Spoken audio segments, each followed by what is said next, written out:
Welcome to the Reason Show. Truth to power, we let the whole world know. From Asante Man to Ghana we grow. This is the Reason Show.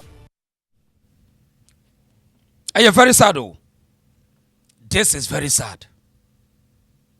This is very sad. And we will continue to speak truth to power. Their political power no and just sustainable. Power ne kuro no and permanent. And police for to be pulling the power. See Okatakyie Afrifa. How a police are brutalizing no. The same police, the same IGP under your watch. Look at the nonsense going on in the country. So police etimidim mraso monsem bullying the people, abuse the people, obi ankom with the IGP, oko pensioner, you pay the price. And one no may will come on upon you. Because se fans be a free citizens eba ho. Se adododie bi and civilians no edi kyerɛ mo a ebeba mo ho. See what the police are edi Okatakyie Afrifa. See the police at the Okatakyie Afrifa. This is very sad. This is very sad. Yajitim panifo no so. And panifo ni pi e yeti bonkoso. Ghana fon panifo ni bi yeti bonkoso. Oma dwene mu nyedu. Enyini no oma nyini, ba oma dwene soso a. Oma dwene soso a. Hwɛ de oma de Okatakyie Afrifa. Yedi tu abuna abubo na mamoja enwuna kunu kyese ye kono IGP tete ye ho no ayo so obedi nkyena kye wo ho IGP tete ye ho no onso obeto dampare onso dampare coffee counter IGP fu awa fa omonsem ni duru so obekọ akotena fie o tete ye ho no obekọ akotena fie oye day obekọ Mahama na ade wani ato no so no oye day udi oponi 300 years obekọ fie na opani sa wo kofie a apawa ba ne mo nkyere Ghana fo onim sensam a yegu nyina no ye yete se wokọ pension afa ne ye ba renew case nyina wo ene mo mpa ne yenwu but me sa wo bewu agame tie de yeka no natural justice tete ye hunu obeye mra agame tie de yeka no we ye natural justice etunim eda wokọ tena fie no uti fie na huni tumi bio no ni ye bebo pa wa wo ye bebo ni ya twun dia bem ni ye horo ebe ye ya sesawate onkrofo ni di nkwase asem tia civilians no. There is a whole power abuse of power in our country ni mododo. Police are intimidating the people, police are abusing the people every day in and day out. Why? Because Ghana for na yedi obi asuro hwede amri Okatakyie Afrifa anopa yeso omra court or the intensive care na se yakofa ne de ne ko hwade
for question is say did you who Okatakyie state not the police for the year santia ye so we be a police in here eti dia ko ntia ye enti dia ko so ntia ye police abusing civilians Police brutalizing civilians, all in the name say we have power. Is it fair? Now police form we are saying na.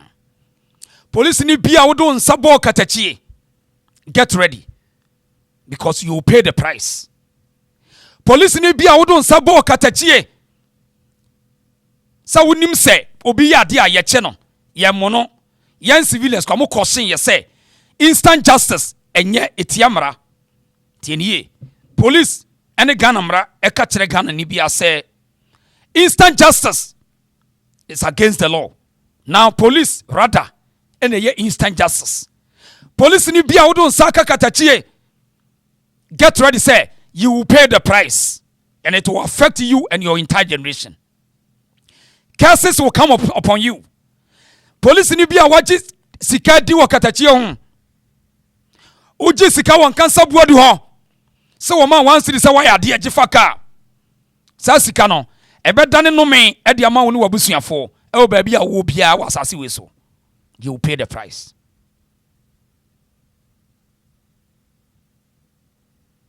This is very sad. Now then, when we now so edu kwasi ada, no mo kotena sorry dem o. Wo mutirimo osum. Wo mutirimo osum. Edu kwasi ada no mo kotena sorry dem, no mo dware sem. Very dangerous. Hwenipa he di bone e wo manim. Oko public sector, ye bosi kadi kire wana ye mahyew. Yanche wo mo. Dabi. Oko galam say illegal mining. Yanche wo mo. Dabi. Cause hosika no. Ye di bi be sha envelope di ama judge. Ti oba obetu case na twene. But here ni uni sika na di ama judge. Uni sika na di ama no. Nti wo case ne de ese mi di ne frenchem na approve say me ye adwuma. Nemom the entire ye dem betena wo say me fight against corruption. Me apply rule of law no there be and the judges there be.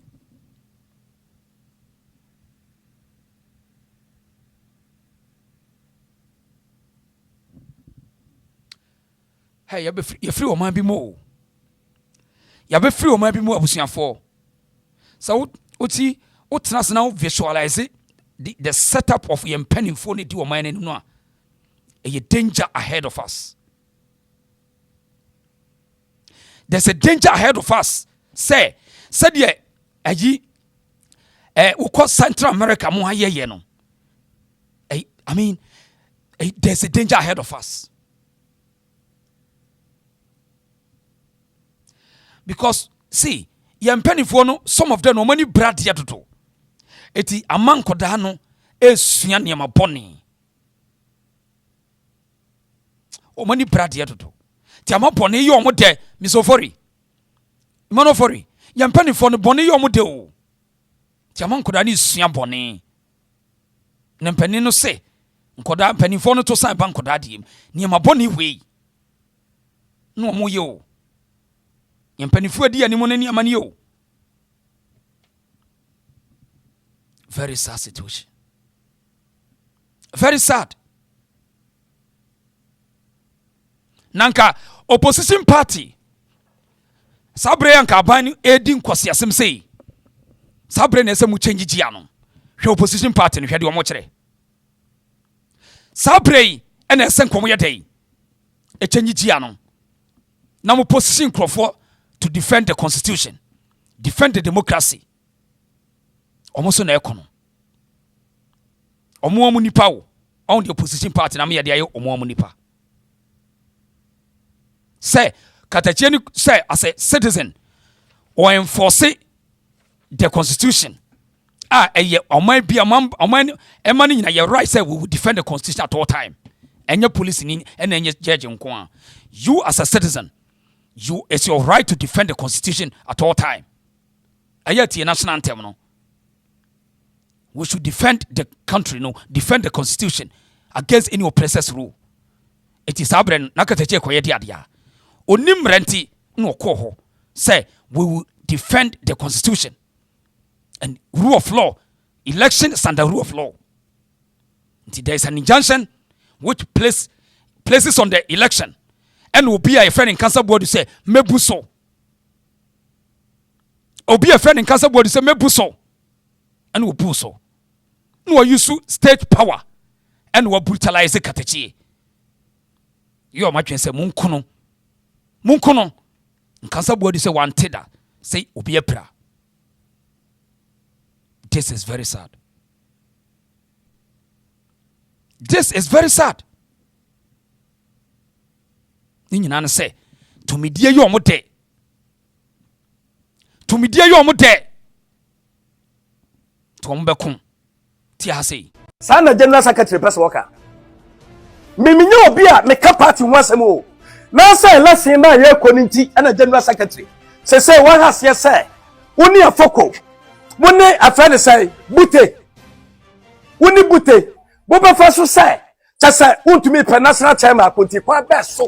Ani e be fa so asay. Na de me to o hweye. Onya de nte ho a o de no. Party nya ne dia. O se ya ne ma say smart nga baba bonten. What? Could be also your lawyer. One lawyer, oh, you're not anything. Papa, what damn you made me to my papa. Why are you party in the do? Oh, yeah, Nibraso. And now the who of nature I want to me. Mamma didn't who your papa. Who your pet chairman, daddy. Now, what chairman, I overpaid you no letter, what chairman, or what you say, no actual letter, letter and sale committee. Sir, I thought me and call baby, I mean, trouble her. Chairman won't to me none that, of course, of course, about a month when you, and chairman of Asano, Maba no great mo. Asamaba! Apanwechem. Why am I on to a metwaba? Why am I on to a cabin metwaba? It's a swamp of Papa. But I don't plan in Petani Bukushi. I said you were a party penny, one because we make him on back, think on about the two. But Papa, boy, I'm not met to. Ane legend. Sana general secretary person worker. Me nyo obi a me ka party ho asem o. Na say lesson na ye koninti na general secretary. Say one has yes say. Uni afoko. Mone afane say bute. Uni bute. Bo be fa so say. Cha say untumi pe national chairman akonti kwa be so. Ani e be fa so asay no. Untumi.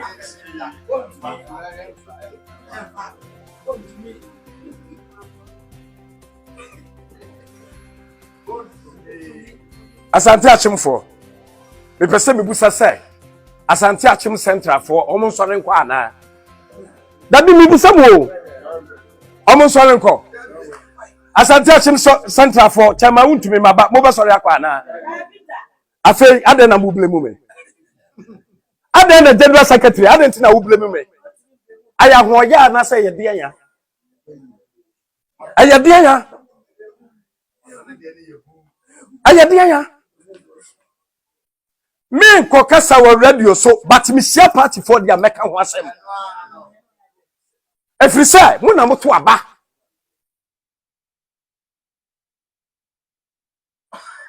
Me nya bibi e bebu party mra so me obi a me bu party mra. Okay. We was up national chairman o. Obi obu party mra no mo hwade o. We a party no krata ni. The steering committee of the NPP. Na the krata we ba bonten. Say yankam obi ante say mamon koto obo afija secretary is because there's an injunction. Obuasi East and then Bantama. E dey na wontumi ye. Omo muto aba no because oni Nkansah Boadu. Omfi say omo interest e say e chen obi ade. Oni Nkansah Boadu eto aba no. Na Nkansah Boadu a very dangerous man. Or you disgraceful to the chieftaincy. Etika sabreya NDC for John Mahama AU abuse Ghana for no sankanyo opposition tantan ya e kasa mu mount strategy enso hwede o mo kire we untu was up national chairman we you party de krata ba bonten on kanu kurenti wose wonte on kanu kurenti wose wonte na we odiwani ma de ne beba odiwani ma de ne beba because oni papa ne yefre no Nkansah Boadu no aye na dwen say onfa boga nye soan na ye de ye to mana to manhia o Nkansah Boadu nsase wo ye wo hene Nkansah Boadu on deserve to be a chief in Asante Mem anye ba bia se kumase Nkansah Boadu ye disgusting or ye terrible ya can pain mompamo no yewura wada ma yenkyere de wonya we de yetoto sere wo ogu anim aso wo internet no so odin ho age politisim o de ti asem kodi awanya no wo say tam o sa be pese o beta betna general secretary bi omra no ba wa kire omra no ba wa kire na no ka se eyi ma me di baba na omunim ko mo jade o mo kire no kura na no ka ayi wa fa kojo pie ni wonu de abai wo sibu sei tete o simu ni se eno a yesi wonka steering committee no ho what the petition ko ho se boy na disqualify no boy na the petition aba nti what the ebra wo mo eyi boy na free mu na papa obi a wo meye chairman ono pande for what was the chairman wo meye chairman akura no sebe enkofo dum yen sesika me do be call police me do be call say me no ka say price kan for yem don tue kakra o tue ekọ na akọ he ekọ ama court katra me say ono ana de court e disqualify no ana court katra me say make me am here the paper ne bia bro court no make me am here the bia bro ana court katra me say the one year no oni qualify to baba be chair now asabni nyina ne say nananom menshia protocol tia Nkansah Boadu ni position ni say oyo hina na say oyo politician Nkansah Boadu etimu tena se ahwe ne saa say onfo na hinsam no enye dirty politics yewura wadama ona na we de menkyera de onye yewura minim say enema bepre ho a ebro ebu so pa but wa himfo ne ba ko efe ne Nkansah Boadu said you was your dirty politics na wodi ni interest wo politics edi nkwase asem abonten no e ha adwen na say ye ho sa Nkansah Boadu ebema ho ade ayeye yewura Nkansah Boadu eso otu na de so Nkansah Boadu eso uji wakunya free nsem because the interest in so obey politics say anya sa ene ensam a yebeka ka kire no obi beka say oye ohino because say na hini ye de ye yaje e de ato nchen efise nya ne de ye wurade a eti ye ne ni dili as Nkansah Boadu na hini no ye wurade anti yaje ne boko ene ya package ne kama ye de ato nchen na emom Nkansah Boadu de ye de ne nuga tanim fi say ono ankasa no ateche no ene wat fa bi no de asresra no kodua no pa won dem ensema me de baba be gu no won be sorry na le omo ye wicked people very wicked aba o ya wo kana wo kekeke na wo kana because what me ko na radio so ayo why say keba o mi afata me audio to be ne ene ayi bi brewa o sibefem na argument ni say kodua de abatu e court 2024 party ni di ntonu na ye bibie party no koye ko fonko tietie mu no bebe no anto aba enu ni niema bebere enti kwa na yesi oye otiwe sifie obufu na wa re ya de ni si okra se oni abi ene ene mini debo ai etu general secretary wajuma na say ma boto mo aba aka nipa nyina afua yes ana na meka no fesi a wo pa ya okotete yi ana Boadu akwatiro papa me president no makwatiro obi abi na na ye prosi me president abi ono kwa me nkruma ticket ye no so no so lenketenketinti no on ayi enyeje so ofon o si woye we watena radio so ache kwa me o jansem hu no eya mo nka no krankyere mpanimfo no sika no mo de mamu no enkosi hwe o sika no enkosi hwe etu wudina radio so na kwa me nkruma wo waye radio ache adasa na Nkansah Boadu threatening crofo radio so na uyira fiset wo ye ohina na ono kwa me nkruma nkoti a ka wono free agona katachie de kwa nya de hye na yɛda na katakye na bɛdi hene Kwame Nkrumah we ahoya we ne sɛi ufrifio na de na nko na ɔmo akonya ma wo ahoya we ne sɛi na wo interview pani ti bonko so say insa say wo be face through no kaje say wanyene wo yo hene wo som santehene ja politics no open policy na wo ye no anso tumi kan yansam kire no because owia as usual so link get the presenters aba radio presenters aba nana mi tu kan na mi take it mbetwa ma me also betwa ma me because oba onyasem obeka bia ma no wei see ya na presenters ni yo Kwame Nkrumah santini atesawo na wonim se yewura oye yewura de hye ansa so oye dirty politics na o cheche so Kwame Nkrumah wei enkora ne yaba ne yahunu nyansa wo hwe ye mamu nkyere nyansa wo ye mapen mu bia na so obi a wagidi bia fa ne hu nto ye so da de mo ye no ye mark mu 000 because mu nyansa sem wo fom mu nyansa sem wo fom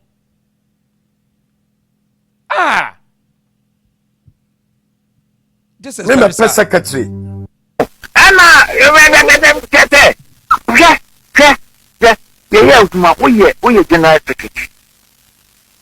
Reason ha, e ke obi nso. Enti de oye no. Let na continue ka ko twere no. Te un interest, special interest wo mo a. Let na emergency say steering committee mo be yeta. Ya to abawie. Este mu yi nipa na okonhwem. Oko oba regional secretary ne regional and regional executive no any chairman abamokoto ye no e bi na si ye ansa monhwem yes of 15 ya oko and na oko meeting na ya ni 20 minutes o so ma ke elect enti aboto na enkoto oba no court injunction no ti bonko so Nkansah Boadu adetra man kuna kasa wanim sa unyansa sam wo fom Nkansah Boadu e etu mu court na kodua no why dey kodua no why court and you see the pertinent issues what grounds no a what time how album wa show motuom for 12 years no obi antimi kan wasa Okatakyie asori ntina won tiase on ene eji so okuno Nkansah Boadu ene eji so oku Okatakyie na wo so no yede wani metwetwe from da bia because unyansa sam wo fom kodua no why dey bisa wo se kodua why judge na why court injunction kodua na issue injunction won so oni nyansa kodua na issue injunction Nkansah Boadu ana usika na ibodam ana omu edidu na ase ne omu nka nyansam kire won odi ye ka kire wo etina me se me asena me ba attack wo no ma yi ahenie ne dia to nchen because ahenie nya odia ba se ne ya hunu se wo ye political animal ani ya hunu se politics no unyansa sam sa wo fom wo sponsor wo but omu use keke now asema ye kan se wo ye pani na wo giri kwa kire ebia no efa kodua wo NPP bibia mfom ho there's court injunction, that's all. It is a one tier go to court and challenge the injunction, that's it. Nyansemu. Party no so tena se no say okay. So obi di yakọ court a enye ye nka court asem. It yesu a kire krata say obi bia wo MPP ni should abide by court decision until further notice. Ehun krata ni from the headquarters. Now ohene no a wo ti constituency ni mo no party headquarters akasa wo se wo ntie because wo ye don papa odi nkwasiasem pa sa Nkansah Boadu no odi nkwasiasem wodi nani ampo no safri say double ni sika no hem say wodwen say double tete sika tetefo adwen no sa na ene wa ha we ase ne say Nkansah Boadu kodua oye court na wo su ni nyansa mponi ana fi say wo ni nyansa wanyini mponi ana wo nim say there's difference between party decision and court decision. Court to say me the injunction ato sa area ha say. Someone tiasia go to court and challenge that. That's all. This is very sad.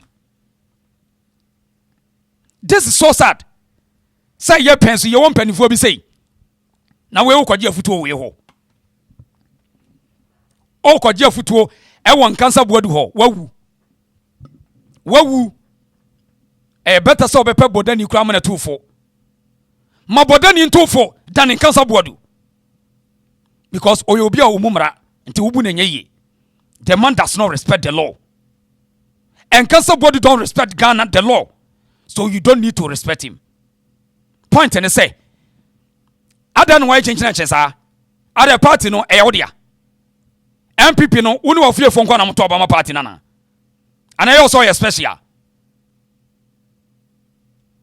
Majiji papa we so amani tirimu ya ne de. This is so sad. Let me talk to the boy. Let him walk bia omu gina so a committee no ti gina so a wo mo ka sa abato no matwam let him wo mo ka bibi because they about abontin on social media no ye hu hwe mu anse esi atwam Oye, abana wa say injunction da so na me tire mu tire o say injunction na mo koji ye no for 10 Pacho, uni bilete kwa Kwame Nkrumah yesa no. Ojaloso Okatakyie Afrifa. Kwame Nkrumah o envy Okatakyie Afrifa because eya no say Okatakyie outrise the young people are following him. Kwame Nkrumah no watwam obi antie no. Obi antie no. Eya enkokrafo corrupt for na netie no. Etunim enkwase akwahye so obisa say let ne ba ye hunu hwe Pacho let ye hunu hwe wom. E de na peso hunu. Party ne say there's an injunction Pacho obi anka bi. Pacho obi anka bi. You see, Kwame Nkrumah mu nyina ya mpanimfo a o madwe wo fom o. Adwe ni nye. Party ni say injunction da krom wo so. Eti wontumi nto aba, to koto aba ye twam. Pacho dia be na pese ohun. We ye NPP national quarters o, headquarters. And the release krata yi. Pacho bi anka bi. Ahunti Okatakyie eno ota no. Na de enti ota no say Okatakyie outrise. Okatakyie outrise. Mamfo tie no owo akukuduro. Ne nsam no ka na ye current modern. The type of politics na Okatakyie ye no. Eno na nipa ne hia. Kwame Nkrumah tikase ne nsam o ka na obi ahia. Ne style radio ni atwam. Eti Okatakyie no a wasori se opese mara ye adwuma ne tiro mo adwa no. Ghana for no empanifo no mo mpesa mara ba ye adwuma o. Omumpe. Eti ni nyina ne se eyo machine se Okatakyie kura no atena chinchina achesa. Ai, we hwan. Eti na obusa such useless questions ano. Eti Kwame Nkrumah tikase mo no, wo nyina Okatakyie jealousy ntino mo yesade no. Ahoya enu ntino mo yesade no. Sekata ba bonten no ye hu hwe. Empanifo ti bonkoso mienu mo gina fon so. Kwame Nkrumah mu yesade ya yebebu manim ti adabia o because mo mo system no. Asa mo pese ne nko na mo didi e kene ni hobie. Eti wa mo di omo ye bia e deliberate no mo ye. Omo ye say e be ye na omo ye. But me mo ye mo kwa mo nyeta. Ye mo kwa mo fa na be party no. Omo pese omo good party ba obi ana na omo penate. That could be an unpaid by me. I'm telling you. I want to come back so Now ko bi ase mo a. Want to turn your man and to come your man here anymore. Say who ko ye say. That can't reach me. I keep on someone. Who penate no. If any for baby say. So better. Can you pa? Fia na mpanimfo bi say de mo Jimmy kura dodo. Fia ne anwe ho. Say de mutimi kasa nkoda bi Jimmy sa na mpanimfo bi so Jimmy too much. Yesi akoda nkwa na Jimmy. Mpanimfo bebre Jimmy sa na ode anyini. Na akoda sa na wa Jimmy aso onyina nya pani Jimmy na no be. Tasa odwene omo anti ase. Chinchina atwen. Na naka nka bi to me dear basan kwase asem sa o. Eno mo di ne system no. We ase ani say. We ase ani say. Boni yo mute toto. Boni yo mute. Boni yo mute too much. Apani mo ta say, "Wo ka pani toto nko a no mko manim." Mama ba try say o ye general secretary. Jenny and Cobre. And so I make her for papa no wire ho. Party ni no my mama. Ebia wo no party ba bia mo chairman wo mpe ana bia mo adwuma bi kura ase da mo msika dada. Oh, why? I'm making things. I'm extremely at the office. The man buy me on the office. Some of the Fiona I see to crack and yet. Nane, and of course, one man Baumia The maker can the eti omo interest nkwa o omo interest te mo mpanifo no bebre no bu omo enya yie ebi obi on temase mpanifo gu Ghana ne bebre bu omo enya yie omo ye mre enye adwene ni mu mre sika ni bra nkwa na hu omo eye sika nkwa sika asem nkwa omo adwene mu mre cause we mu na se e kekere o man dia jawot pa e ha adwen en ni character we omo doso na chama bute en obi a ototo bi mane sa Nkansah Boadu no yentie chama bute ono ene woye acting chairman for the NPP yentie ono so response There be all your allegations say so no ni ho ono se kwadwo mpiani ba allegation for heaven me say em fa ho nkomodo dos me ka se me bo a eno na ekwa o ka se nanado dan kwa kufu ado wa mane me bag wa mane den no wie na o se mo den na nsem obe Canada mo ye wo soro ho no na eno meeting no in fact na mani tete ho ba ma hu no mo nyamfo kwadwo mpiani ba bia na everything was over there and become one day. Yeah, but kwadwo mpiani ba meeting ni bi. Meeting one time grand back. There be all your allegations say so no ni ho. Ono se kwadwo mpiani ba bi. Allegation for heaven, me say em fa ho. Me come by meeting one time. What do you mean by that? So as a chairman, I'm going to we by meeting. Chairman nyame na me kan. Nkansah Boadu na all your allegations say. Anyway, mate. Okay, maybe sir. If I can't know say. So Oba will be at the brown here so the cat. If you are buza black question on one say yellow man. That is how buza you on one say yellow the obo you on one. Why your party na ya ndo. Obi ani bra so. Anya wo da hu wo ne chairman won to me. Mama di no ya papa. Wo ya pa chairman da di. Na wo chairman na wo pa di no na say wo chairman o ho say no actual letter. National and Sales Committee. Sir, I me and call baby, I mean to about her. Chairman won't to me none that or quite so say about a month 12 years. And chairman of Asano, Maba no great mo, and Timotino, a dimu, chairman, open chairman.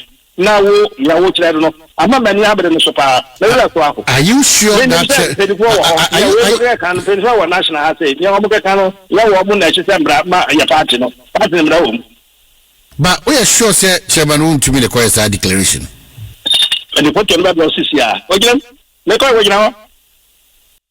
Di oman na Nkansah no enkofo bi gugu oman ni mu ahun abusia me se udi se utieti oma obeda ne tibon koso wo de hwe oman hen kwabra sante as a broadcaster we live until me say traditional media no ye smarter than them o ye na ye production ye editing ye research o asan ye shows o ye small way o omo no mte whole team but omo adwene nye sharp hwe a whole presenter o sorry ya na wadware na obetena se onim hwe o busa se we sure se chairman wontumi and a year declaration hwe ade ye kra ye what highway no so no every time we want to get the evidence before we speak what hwe ade o just say wodwene omo wonte ase corruption ti o and so insa say omo ye so lazy when it comes to doing research.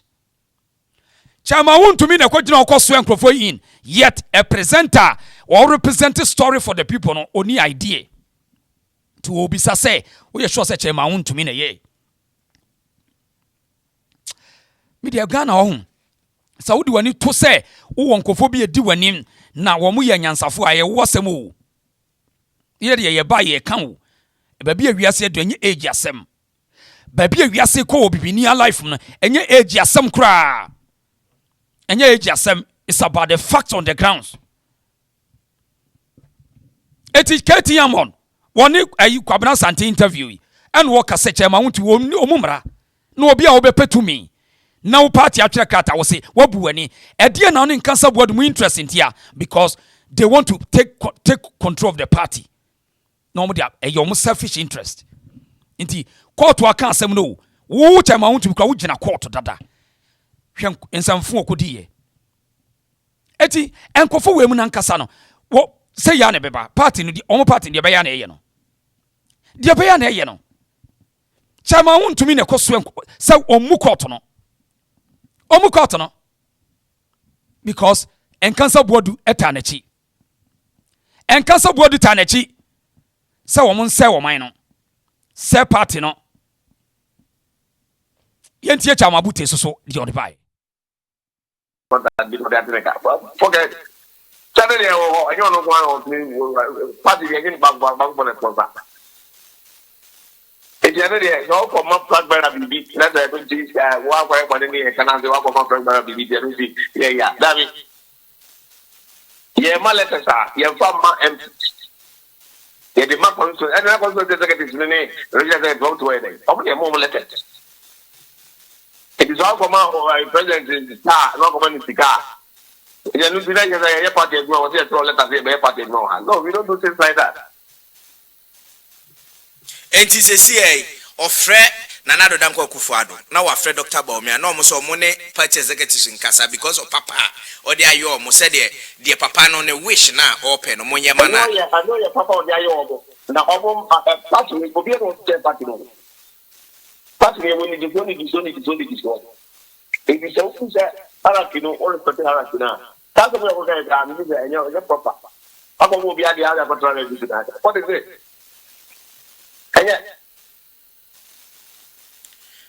Now why your papa na say movie na mo pese mo sisi or the opeso or monya man na monya one time na party na ya man and then what party na catch so quick I didn't say I'm talking about yeah na monya man and I say because of this here get pop enti the acting national chairman Buti and what me standing up against Nkansah Boadu nkwasi asemo di na NPP ono kwa ni nipa won suro Nkansah Boadu ensa nipa we no nyatwomfo na party wuntumi mo pe kwa me yina firi because owa kukuduro onsuro nipa enye osika Chairman Buti on said was ase Nkansah Boadu mi anwe ye ho na akoto ka ma kufu adu ntia ye fa party ni ma ho ono kwa ni nipa wotimi stand against Chairman Buti ni wuntumi ntina se wuntumi ma ye one omo pe kwa ye Buti afiri ho omo pe kwa yina firi ho because Nkansah Boadu ade oyo obi asuro no general secretary kade Nkansah Boadu threaten no but on so the coach Buti so ebeye west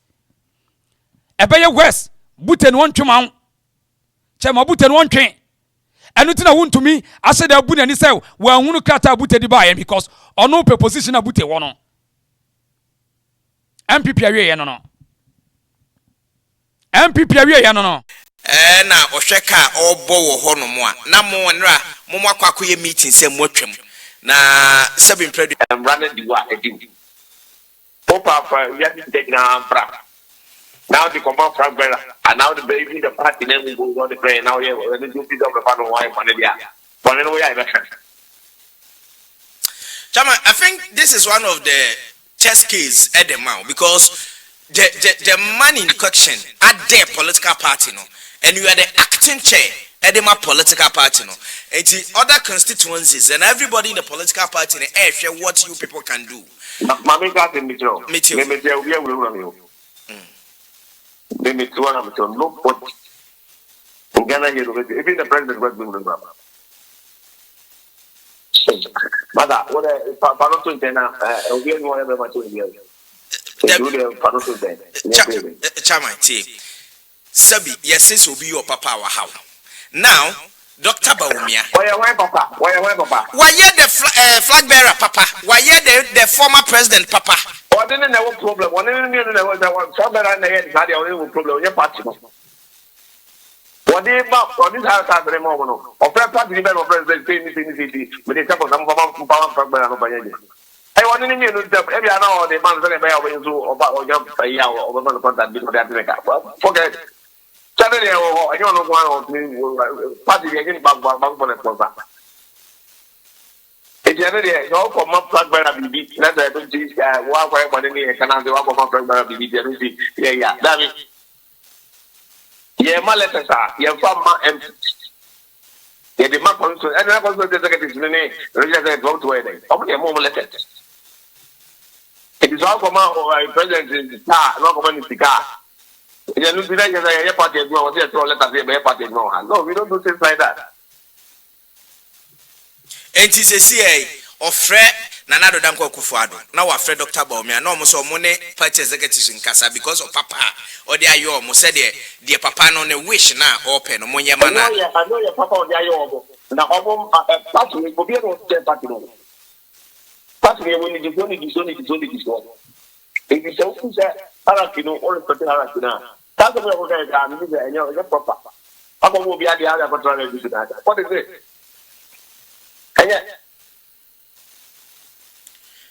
na waye papa na se mu wie na mo pese mu sisi oye de opeso omonyama na monya mo ne ben na party na ya ba no na then what party na ka te so bi ade say na pese mo ye na monyama me and I say because of this idea get pop that ade no ade ade mo ka te Chawa mi ti bi ya ba fi ni ye nyama no and a party do mo nyama no e si do afọ bon ten ko ka sa na na sa de na say bia ne say yato aba ne ba yato aba ba bia ne ba ye MP enkrofo office say bia ne ba beti no mo aye adwo mo ato aba mo mo se mo be kwa kotwa menye bia no o fi say na ba de no ne bia na enya ne dia ba cho of finance party no to the standard what cancer no get away this capra my order now don't say what finance party I don't know le ba mi wo ko bia mo say wa mo tuka and I mean who bia mo say papa na me tika wo and I want forget about it chairman political party no don't push me to that place not Martin Yabotre political party no why na mo turn no de na 2028 abato no okay one year turn ye ko to aba why na mo turn no de na 2028 abato no okay one year turn ye ko to aba very well. And as Dr. Sani Pana Mokoton on the flag bearer at the political party, Udumunya for Dr. Baumia, or Kokumasi, a papa in a blue sign of West Mudia Mano. And Nippon, two scenarios. Papa, no, party for Gajan governor upon another day. But no one willing or demand. No, the manner. Or their mommy. And now their party. Or their money will be up one with me now. The also won't mean now because I know there. What is it? And your party, dear. Well, what do your party? And I also say, Papa, and your mom without. Let me see will be.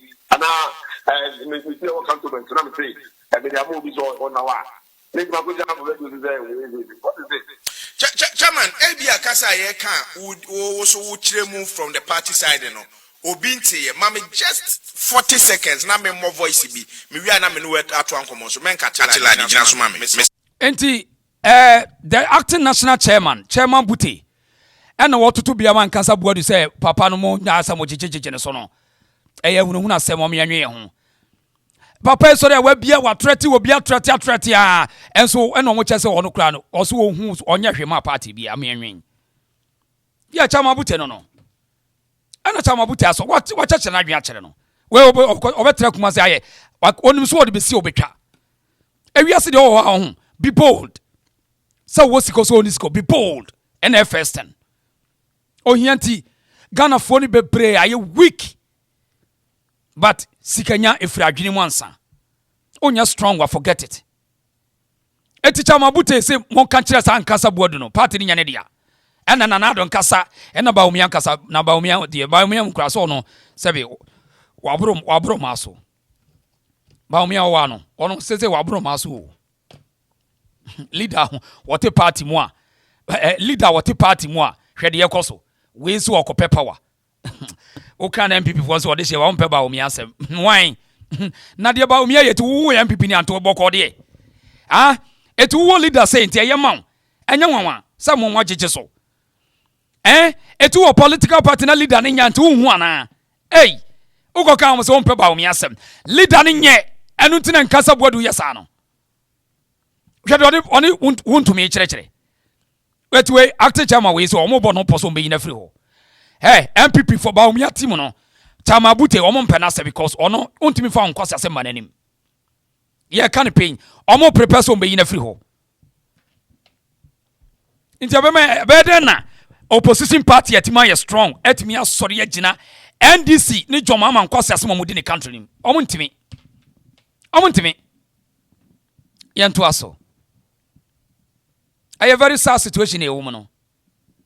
Very very sad. Ukonyo opposition party ayemre say ya. Obedei. dia pa na be muntimi nya hwe akotena akose now de ade bia meti me hu yekura Nkansah Boadu woye jealous person pa abusia me de ade ye kire Okatakyie hu se Okatakyie hu ye na hyi sao se Okatakyie nam a wafra ne ntema na wo sa no se ye na hyi o de mpa cho obi anti asem o de me ba mo obi anti asem ye anti asem wa se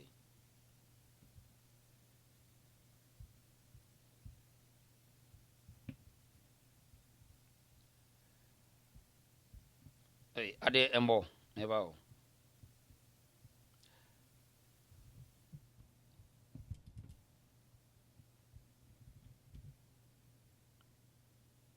I don't know sir embo me pesa me de ade kire but embo meba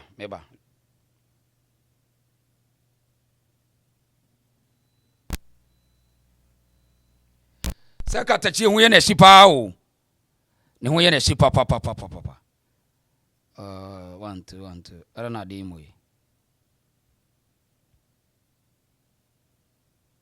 yeah eno okodi nkomo bo baabi na nkampesa me bo ade kire papa okodi nkomo bo baabi ena mpesa me bo ade bi kire o de gina so twan me ba akonya no eya akonya wo dada no obedie ekwame Afrifa yesisi ensi wo hene a no ko fa Nkansah obi ansomoda nana wo se we yasi anom kutani sisi o boy o talk bejo ametimi ahane ohene wa akona osai kire hwan akonya no eya akonya wo dada no obedie ekwame Afrifa yesisi ensi wo hene a no ko fa Nkansah obi ansomoda nana wo se we yasi anom kutani sisi o boy o talk bejo ametimi ahane Daniel de oton hardware se no mkuram sisi so otisi obia yesi osai kire hwan ena eya akonya bai obia nyiwo a wotumi so obetimi agina baabi kuro bi so asantemem se me yukuni enti kuro no ame woso no mabɔ me ho yukuni o ka so yini anya no ana nana mo fe no embra se abena hini wo na ngwa da de sekini enti mabɔ hina ma de enti Kwame Nkrumah ne Nkansah Boadu se Okatakyie hu yo machine because eyo mo yase Okatakyie aseme be muntimi nkyire ma yantia se do obi aye nim so yo hene no okọ enhyiamu bi akyinye sini so like ohene wa akona osai kire hwan akonya no eya akonya wo dada no obedie Kwame Afrifa yesi wo hene a no fa Nkansah obi ansomoda ade o mesim ora me pesa me bona muntie Kwame Nkrumah tikasi ahoye apa wo Okatakyie wo de me pesa me bona muntie ni ohene wa akona osai kire hwan akonya no eya akonya wo dada no obedie Kwame Afrifa yesi ensi wo hene a no ko fa Nkansah obi ansomoda nana wo se we yasi anom kutani sisi o boy o talk be wo de ahoye ano ameka ne bi no se wo Kwame Nkrumah tikasi no wo wote OKFM se wo ye agona de hye ofrifie ho na ofrifie no ena onim akunya kura Okatakyie di ena ye wahin ena woni Nkansah Boadu agina fo so ena mekra me mpene me de akoto na wo de munti jo ametimi ahane Daniel de oton hardware se no mkuram sisi so otisi obia yesi osai kire hwan ena eya akonya bai obia nyiwo a wotumi so obetimi agina baabi kuro bi so asantemem se me yukuni enti kuro no ame woso no mabɔ me ho yukuni o ka so yo hini enya no ana nana mo mfe no embra ne se abere na hini ni wo na anu adai ni yesi hini enti mabɔ agona hina ma ne ombedi hu aseme be muntimi nkyire mu ma yan enti wono Kwame Nkrumah ne se wakɔbɔ agona hina waba amane se Okatakyie ade wo ye aseniefo na ede na Okatakyie se wodi agona hene na ada busa ne se agona kro ni nyina no aseniefo nkwa na ewo krumo I mean asa ya no mo ntimi nwene ahoye asa o chese wotwa media fo na se de Okatakyie so hu yo mo hye te se politicians so mo si dwa anobo kana Japan chese wodwene ho awon tiase o enipa no eye ne lifestyle no ompe ba Nkansah chinchina o meye te se wo se media adwuma ye mimi ba kwenfa so me yemi show no se wo mpa enkoye media ni bi because mimi nya de wo ye ni bi but obitimi tie akire ai we mu se no mo tie o mo koe mu o mo kasa ne den so sa nye na maka jo se wo se de wo kan so me be pene sa na etu dwene ho a se adan ne yetiri mu odene sa no etu ono Kwame Nkrumah tikase ne se obi aye nim so ono ye dehye iti wano wokobo agona hena ma ne se Okatakyie no ye den no be ye yoko hene eno ne Nkansah Boadu onama na chinye sine so no ono aye no waye no so ama no ho nam sei ne kuro ba kura ne be firi mu a tese everyday ahoye afo nko a everyday ahoye afo nko a papa ni trimo osmo woni ne Kwame Nkrumah tikase no wo munye ni papa ure ti asem no ure be a friend no a friend no Okatakyie Afrifa also obekọ akotutu apun na wa yi mu nyina enti natures be bia se akoto abarakọ ade no okọ akotutum ade atuo aswa me ke ohene me ye ohene me ye pani me twankontum poda be bia maduro no me se me menyankopon isame na abrabo amabọ no e breso de no metinye atipie etimi twankontum poda na kanokre na Ghana yemahu ni so be kanokra se be ne wo be kansem no to bi tira baby baby di watem anya no ne ehwe kasa na won kanokre kasa kasa na entro na wo bedi e na bedi afa Kwame Nkrumah tikase because ono wo musa question say yemi na mebusa follow up question entro e no pani a wo claim so wo ye ohene o ba bedi wo de muntie asem wo kato Okatakyie so oyene ba brantie upa bisa kuma aguna ade mecha mo ato aba no ani e frɛ me sɛ abrantie ne me bia wo ye ɛwɔ constituency wɔ na nye na ko station a wo so tro pe what the man tie be bra be kukuru mo sa ma no mo nti am no sɛ watutu mu sa na wo mo bia nkoto abade a yes and because he's ready police fire ready I require back na wadama enti a wote ye no na ba ntie no se ede be na asie a wono woma monkoto aba na wono ankasa no sabi Kwame Nkrumah ne diabolic question wo de wo bebusa ne nkwase asem ba mo de abusia e wo se eda efia da ade be che monkoto aba ne Okatakyie tututu okromo me pa chaw edidie mu adanse obi anhwe ade Okatakyie koye no ba chaw obi anhwe ade ba brantie upa bisa kuma aguna ade mecha mo ato aba no ani e frɛ me sɛ abrantie ne me bia wo ye ɛwɔ constituency wɔ na nye na ko station a wo so tro pe what the man tie be bra be kukuru mo sa ma no mo nti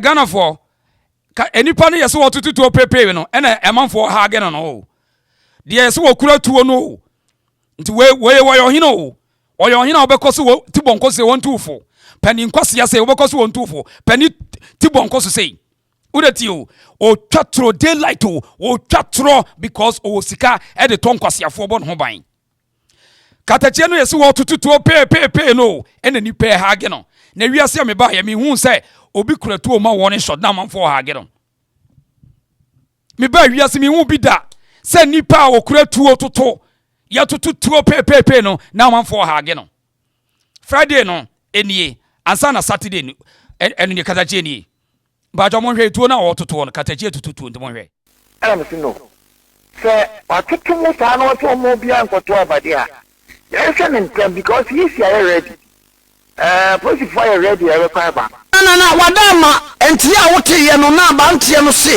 ede be na asie a wono woma monkoto aba yabuza enipa na otututuo no obi a wo tututuo etisa wo hene wei na tuufo a wo problem san Nkansah Boadu part mi tuufo manfa ene ye wa sari pa na wadwene mo omre I swear to God Nkansah Boadu part mi tuufo ma wutia enye enipa na otututuo no tawba me on say adwuma ye adanse enti empanifo no bebre no omonim adanse etina me wo pese oni nya asem a me meba be ka asem bia me de adanse ne beba Nkansah Boadu adwene ene nkwasiasem a okeka no radio so no wose Okatakyie tututu okromo ena obi o tutu no ene nipa ebohia no de tie aguna ne mpotamu eho NPP ni mu a wono okutatumi ban ana wodi post ban ana de bentia oyene tell me no kasa sisi ye tell me no kasa sisi ye abrantie no one pin ne kura no onye no aguna mamu ho say wodi boa NPP ena woni position bajo sote ye ono akokora we ya usisi ya chia na wo anim nkrampan ayi Okatakyie ono ye future chain no on say akokora nka onyina nka pani dia onyina nka wontwatoro Okatakyie one city kura onyi ye one city kura no onyi one city kura no onyi bi wa agona mamu ho on say boni wodi trim on say boni wodi trim amefa ade enchira wade boni wo empanifo bebre boni wo mutrim boni wo mutrim pa o twatro fefefe e de ato Okatakyie so ho ti we no okwa no makoka che police for team on koso for NPP mo so ho no mu twatro to so we si ameme kana semi onyame obekwa ko twatro ba me twatro to me so a minim de meye so ho o twatro to no so o de yentie no ena o ambrantie ya kana sin kura no so ka ni ntia o fi agbra ho o de wona abedon wo mo o de no ho na abedon wo mo te wo ye ayekufo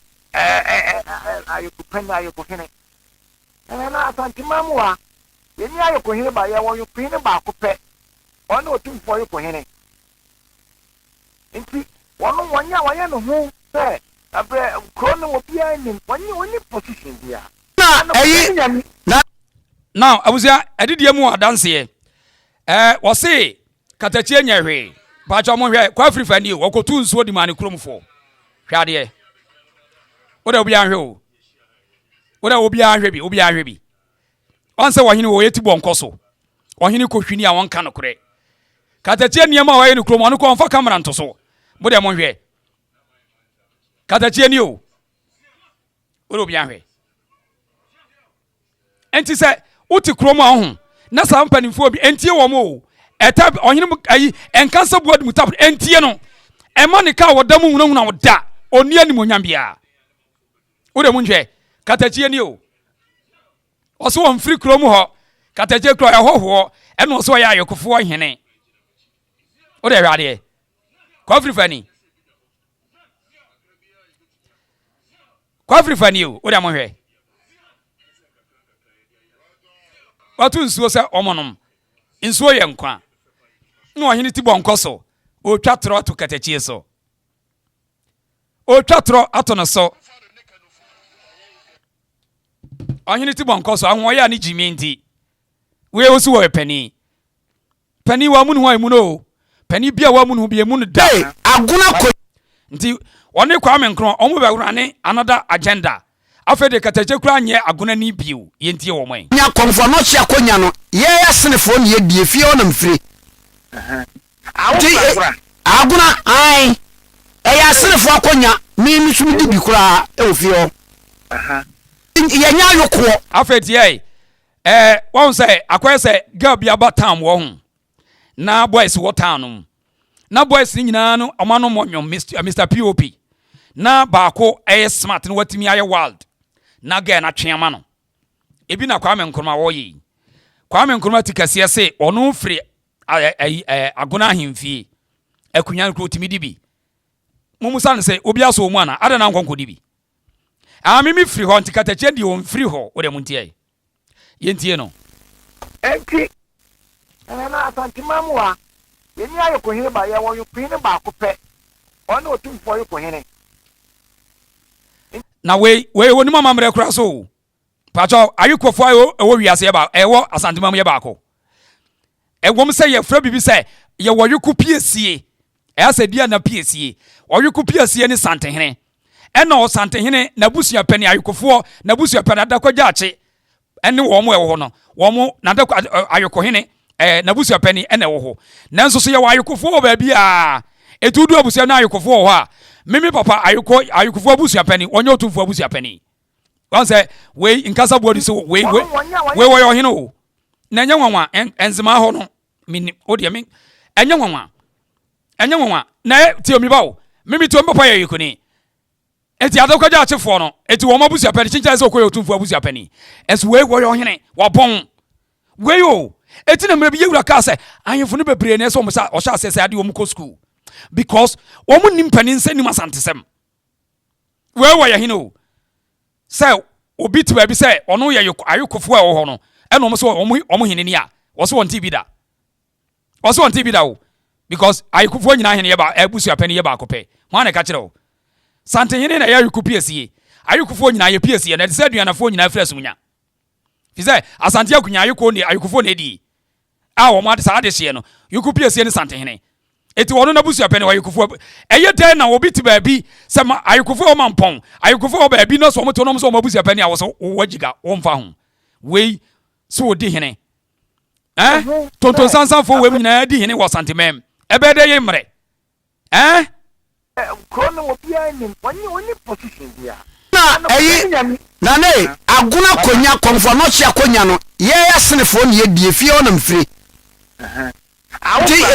aguna ai yasenefo akonya mi sumi di bikura e ofie o ye nya yoko enti oyere ebia aguna ina bo akonya mana minim enti minim se oyo ohiri bia minim se wo ya busia pani ayeko busia pani fine na wo ya ayeko busia pani bia ni wa se bo bo awon safo hene ade ne magugu ne nsa ekọ do ekọ ade boniti ade kire yesu ne so nyina ankoda no kwa ade so no ane wo ya na ade ba me dia me tiri abo mi hu no a ma me call ye na be anopa be 11 enti nyina etu ka ko papa ye call ye no na ni nya abamu asistem na tweme dia me ka wi afro bi wa kuna woni ya mo asise se minimum di onpe okọ pẹ̀lú pepe na wasi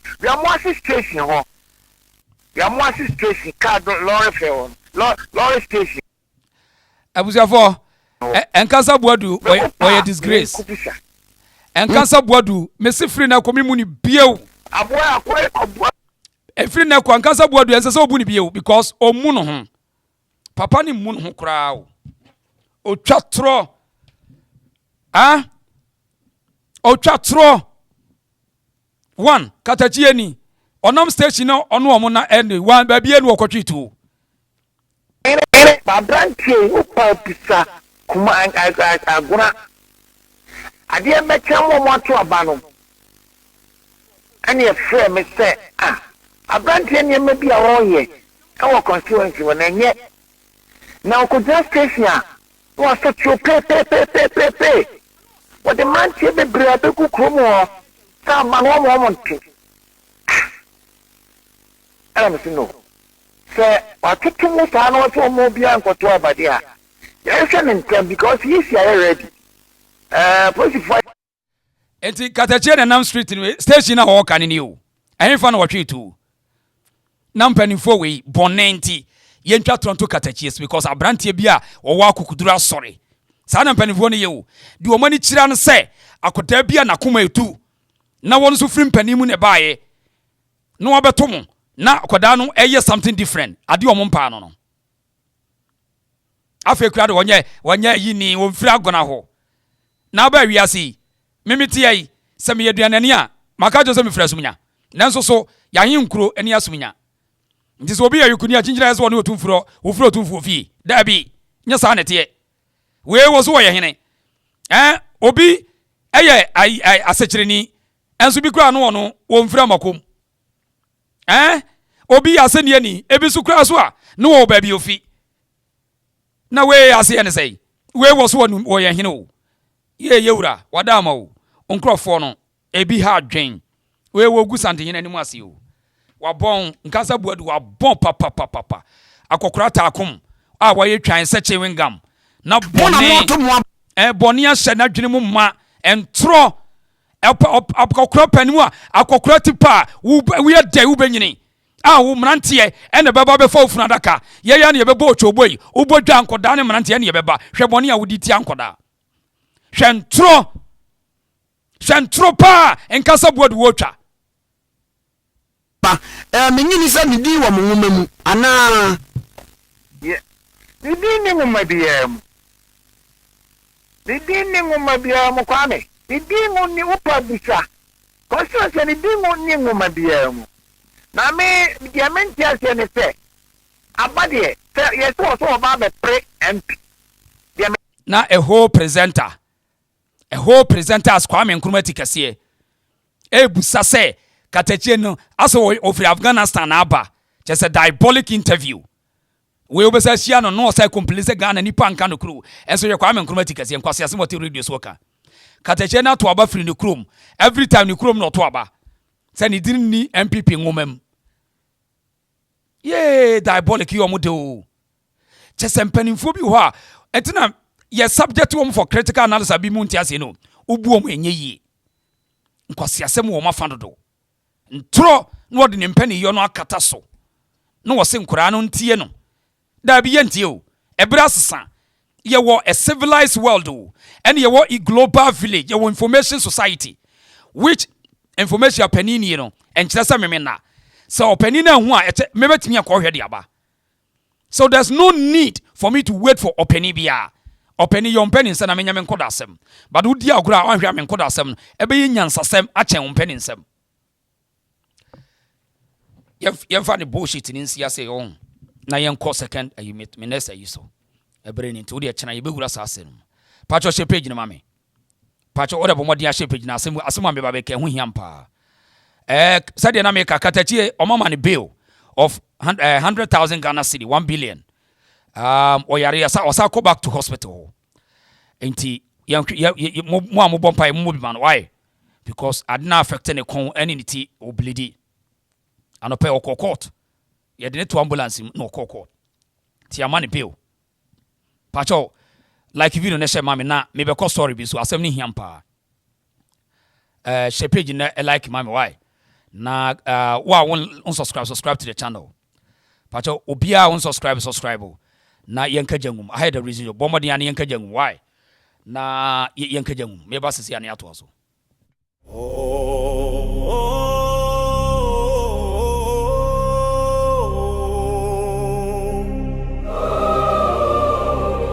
asemaba wakane hubio ode shiba brebreu na yema wakwaba. Welcome to the Reason Show. Welcome. Truth to power, we let the whole world know.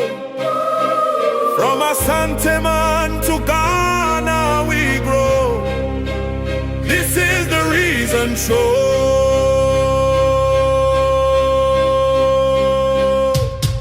We speak truth to power, defend the good name of Asante man and Ghana. Forever we proclaim critical thinking, that's how we roll. Politics, tradition, development, all in one go. Asemaba, wakane obio, ode shiba brebre. Revive on all platforms, let the knowledge flow. Welcome to the Reason Show. Welcome to the Reason Show. Mind sharp like blade, truth we sow.